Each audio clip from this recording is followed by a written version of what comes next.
Every year around this time, couples start saying the same things. We should work on our relationship this year. We should communicate more, be more intentional, have better check-ins. None of that is wrong. But if you've ever said those things with a tight feeling in your chest, like the relationship already feels behind, this episode is for you.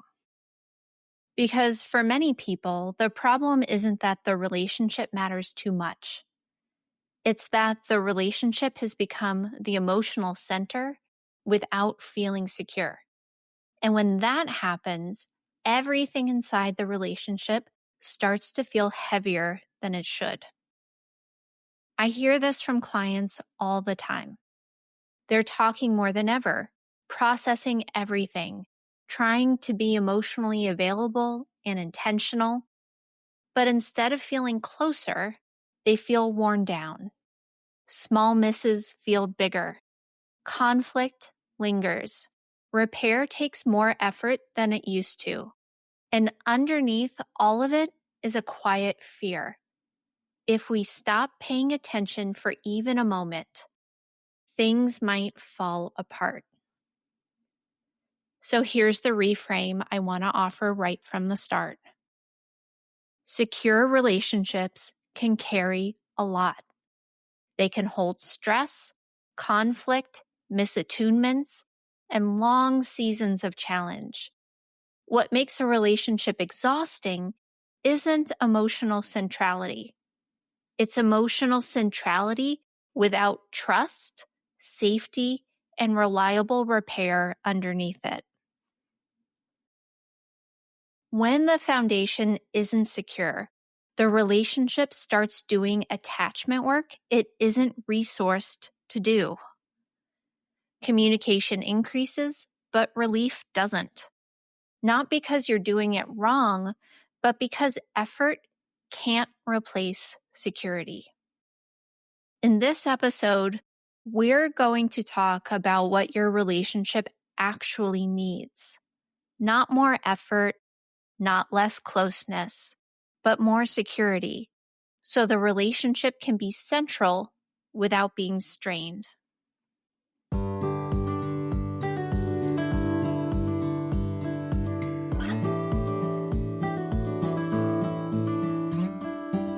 You're listening to Coupled With, the podcast that helps you take the guesswork out of feeling seen, heard, and valued in your relationship.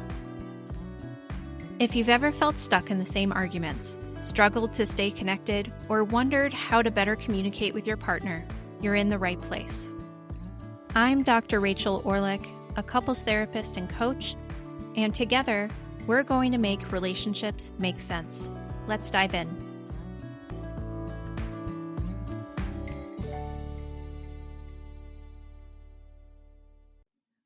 Most couples don't arrive at exhaustion because they're neglecting their relationship.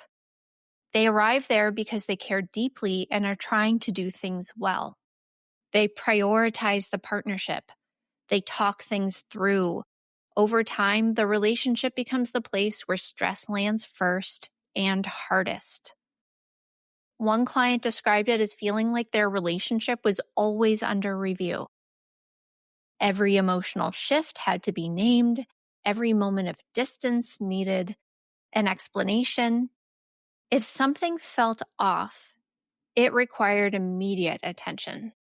They weren't fighting constantly, but they were tired. There was no margin, no room for a bad day or a misstep. What stood out wasn't how much they were communicating. It was how little safety there was when something went wrong.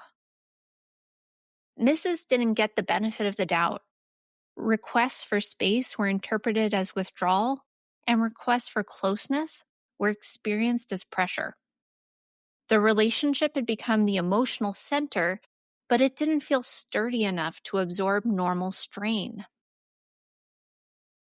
For other couples, the same strain shows up as a gradual pullback. There's less sharing, more emotional caution, and not because closeness isn't wanted, but because every conversation feels like it carries attachment stakes. If you're going to speak, you'd better get it right. In both patterns, the issue isn't lack of love or commitment. It's that the relationship is holding a lot without enough felt security. When trust is thin, everything matters too much. Repair feels urgent instead of grounding. This is where people get confused. They assume that the solution is more communication and more processing and more focus on the relationship. But when safety is missing, effort doesn't calm the system, it can actually activate it. The relationship doesn't need more attention, it needs more stability. So we've been taught by culture that if something feels hard in a relationship, the answer is to work harder, talk more, check in more, be more intentional. And communication does matter, of course.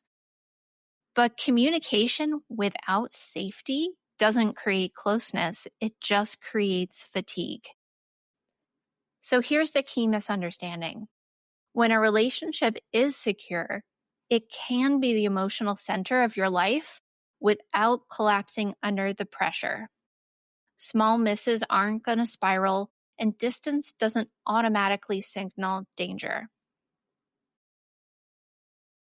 There's enough trust that the system can breathe. When security is shaky, emotional centrality becomes overwhelming. Too much is riding on every interaction. The relationship starts to feel like the place where everything must be resolved, clarified, and reassured. And that's not intimacy. That's attachment under strain. This is why some couples feel like they're doing all the right things and still feel stuck. They're communicating in the absence of felt safety.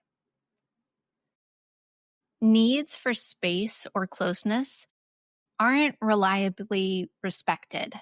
Repairs don't land cleanly, so the nervous system stays activated even when words are exchanged. The reframe isn't to make the relationship less important. It's to strengthen the foundation so the importance doesn't feel dangerous. Secure attachment isn't built by spreading attention thin. It's built by consistency, responsiveness, and repair that actually restores trust. So the question right now isn't how do we work on the relationship more? It's actually how do we build enough security that the relationship can hold what we're asking it to hold?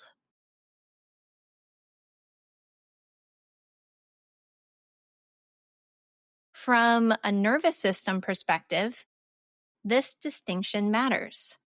When a relationship feels secure, the nervous system can tolerate stress. It expects repair. It assumes goodwill. That's why secure systems can carry heavy loads. Illness, parenting, grief, financial stress, all without falling apart. In those systems, small misses get the benefit of the doubt. A distracted response doesn't equal rejection, and a need for space doesn't signal abandonment.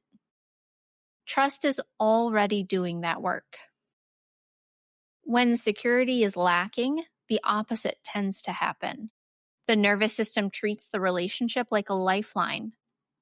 Disruptions, like conflict, distance, and misattunement, register as threat. Attachment strategies will intensify. Some people reach for reassurance, while others pull back to reduce pressure. Both are attempts to manage fear, not signs of incompatibility.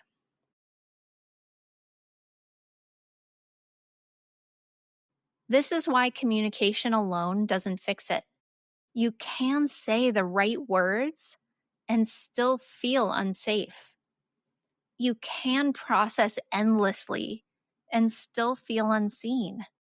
Safety isn't created by insight, it's created by experience, by needs being respected, by repair actually restoring connection. When the relationship is central and secure, closeness is regulating. When it's central without security, closeness can be activating. That difference explains why some relationships feel nourishing while others feel exhausting, even when the people in them care deeply. You can see this clearly when you compare relational systems. In a secure system, the relationship is central but flexible. Stress comes in, but it doesn't overwhelm that bond. Conflict happens, but repair restores the trust. The relationship bends without breaking. In a less secure system, the relationship is also central, but it's brittle. Every stressor runs through it. Every emotional need feels urgent. And because the foundation isn't stable, the system stays tight and reactive. In those systems, partners often misread the problem. They assume that the relationship needs more effort, when what it actually needs is more safety. Intensity gets mistaken for intimacy, and urgency gets mistaken for care. When security increases, something subtle shifts. Conversations soften. Distance doesn't feel catastrophic. There's room for human error, not because people care less, but because the relationship feels strong enough to hold imperfection. That's what actually deepens connection. Not constant focus on the relationship, but strengthening the conditions that make closeness sustainable.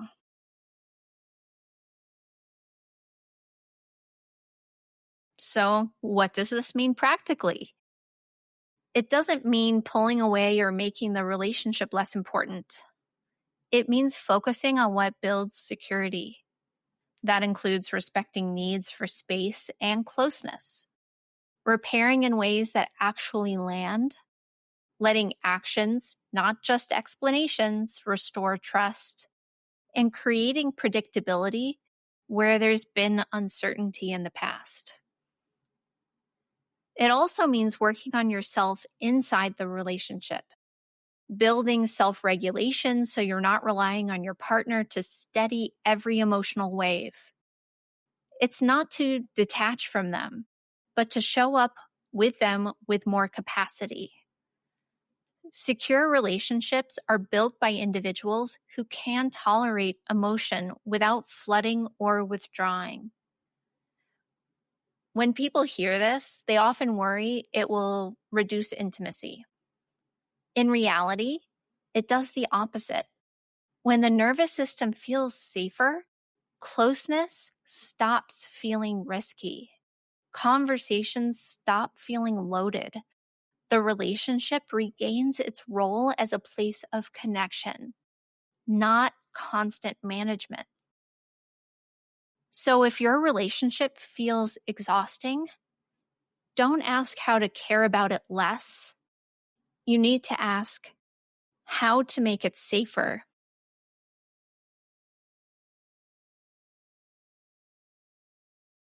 So if your relationship has felt heavy, it doesn't mean it's failing.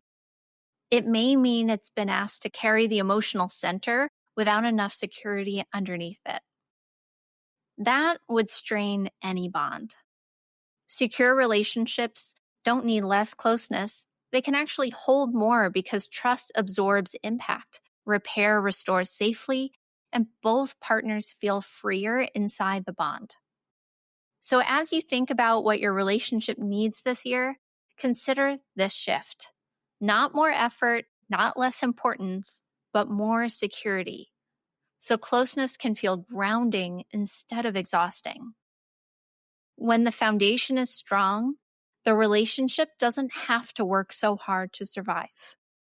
It gets to do what it's meant to do: connect, support, and grow alongside you through a very real life. That's it for today's episode of Coupled With.